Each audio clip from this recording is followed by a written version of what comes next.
This is a Squiz Kids podcast. Your fresh take on what's happening in the world around you. This podcast is brought to you in partnership with the Australian Museum of Democracy.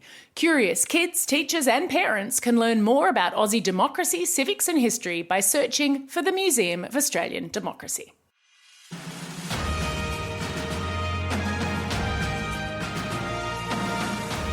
Hello there, and welcome to episode 2 of the sensational world of civics.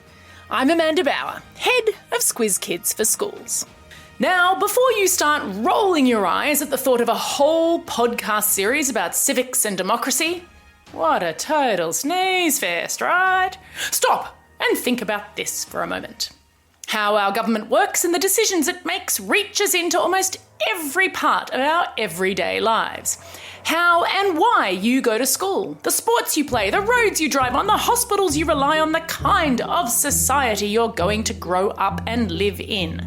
So settle in as we explore the history of Australian democracy and pull apart how our system of government works.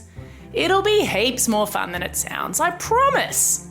Last episode, Bryce explored how Australia became a country, why a non-existent town between Sydney and Melbourne became our nation's capital, and the building of Parliament House. Well, once you have a house, you need to fill it. So today we'll learn how Australian elections work, how someone will try to win your vote, what political parties have to do with it, and how we vote on election day. And to guide us on this journey, I'm delighted to welcome to the Squiz Kids Hot Seat Cameron Hansell from the Museum of Australian Democracy in Canberra. Cam, welcome. Hello, great to be with you. It's an absolute pleasure having you here. Now, Cam, there are 3 different levels of government in Australia, and every citizen is represented by 3 different people. You have a local government member, a state member, and a federal member. We're focusing in this series on federal government, but I'm guessing that all those people try to convince us to give them the job in much the same way that the Year 6s do for school captain. They want us to believe that they're the best person to represent our interests.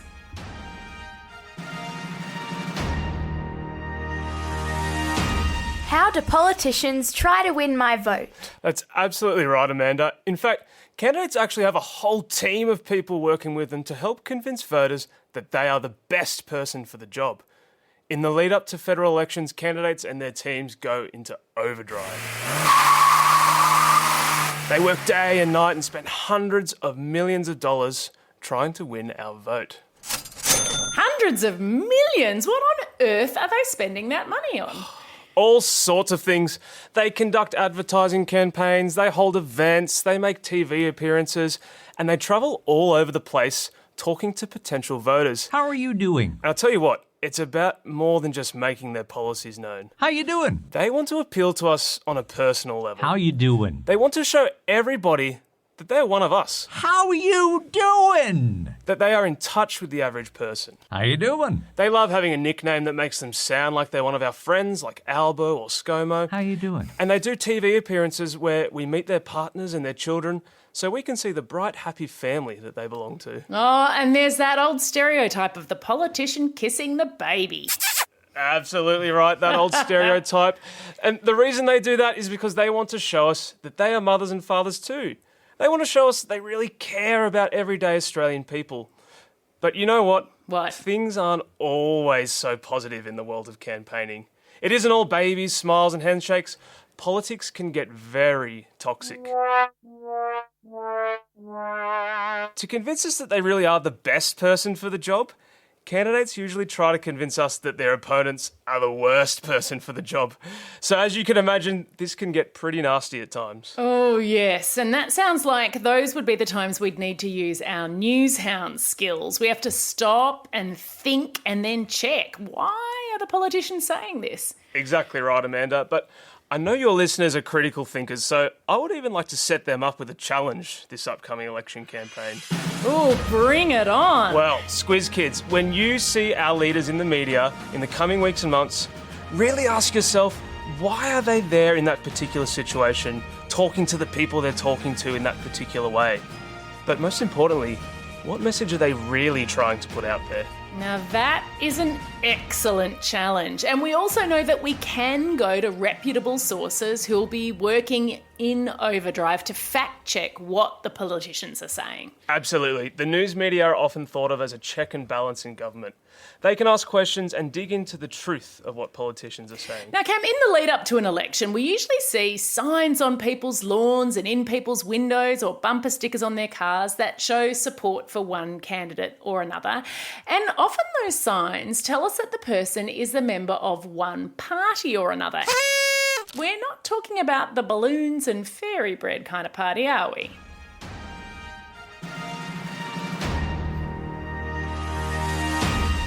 What's a political party?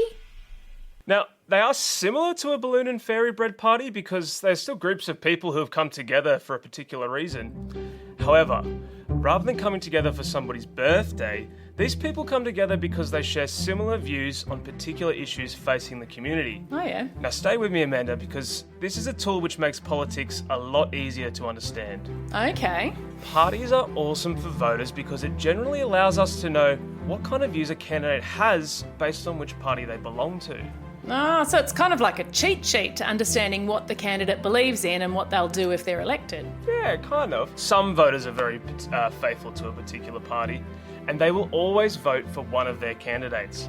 This means that when an election comes around, they aren't particularly interested in following the campaign because they already know who they will vote for. I'm not changing my mind. But the voters who really decide which way an election will go are the ones who don't always vote for the same party. It's the ones who look critically at the issues of the day.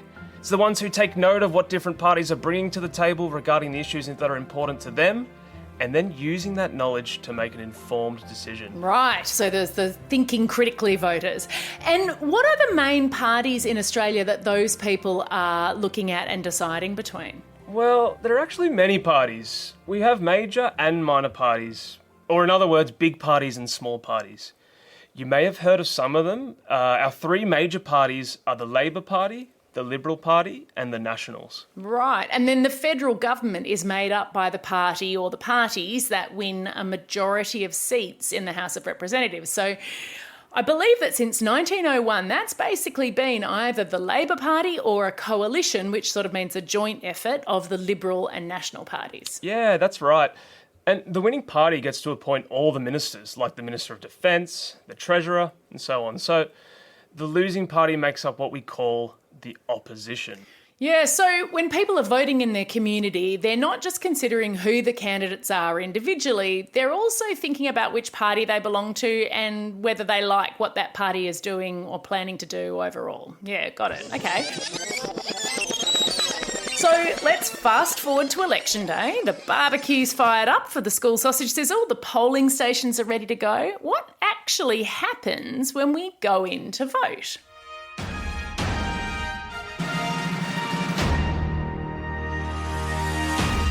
How do we elect our members of parliament? All right, Cam, let's start with the House of Representatives. That's the eucalyptus green coloured chamber in Australia's Parliament House. It has 151 members and they're elected for a 3-year term. So how exactly do we vote for them? Well, in Australia, we have a system which is called preferential voting. Now, I know this is going to sound like a little bit of an information overload, so bear with me for a moment. Okay. Basically, we don't actually vote for just one candidate in Australia. Oh. Here, we list all of the candidates in our order of preference. Whoever we put as the first candidate is the one which we would like to see win the most. I really like you the best. Yeah, okay, that makes sense. But then why do we have to sort of rank the rest in order? Well, this is the really special thing about our system here, because if our first choice doesn't get elected, that's not the end of our political voice. The person we put second still has a pretty good chance thanks to our vote. You're pretty good. I'll put you second. They may not be our favourite candidate, but we would be happy to see them win if our first preference isn't able to, and preferential voting makes this happen. So, we have a lot of say in who we would like to be elected. If there is somebody we really don't want to see win, for example, we would put them as our last preference. Eesh, no way. You are going last, mister. Right, so essentially doing some tricky maths, the system is a way of choosing the person that the most people in the electorate feel comfortable with, even if they aren't everyone's first choice. Is it the same for the Senate, which, by the way, is coloured ochre red? It only has 76 members, and there are 12 from each state and 2 from the ACT and the Northern Territory. So does that work the same way? Yeah, you see, elections for the Senate work a little bit differently compared to the House of Representatives. If you've been along to an election day, you would have seen that the ballot paper, which we vote on in the Senate, is huge compared to the one for the House of Representatives. Big piece of paper. Oh, yes. And as you said, there are 12 senators from each state and 2 from each territory. So this means we need multiple winners in each election, not just one. Individual senators, they also serve a term of 6 years, which is double the usual 3 years served by members of the House. Right, so when you have a federal election, only half of the senators are actually up for election each time that comes around? Yeah, that's right.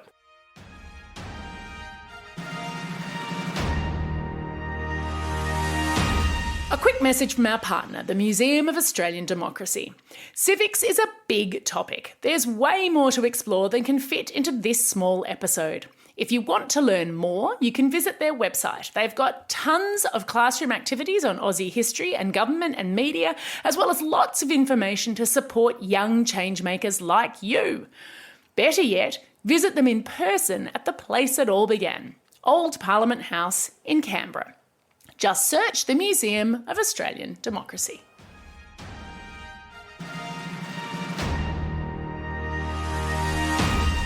Coming up. The Senate does sound a little more complicated, but it does sound to me like the goal is to get a good mix of representation across both houses of Parliament. Now, of course, Cam, once you've elected these members of Parliament, they actually need to get to work. So next time, you'll be teaching me about the different jobs done by the House of Representatives and the Senate, how laws are made, and we'll also learn why it is that sometimes Parliament sounds like a rowdy primary school playground. At any time with the Treasurer on this The Honourable package. Member will resume his He knows seat. as well as The I Honourable do. Member is I can not come in putting... here. Now get out there and have a most excellent day. Over and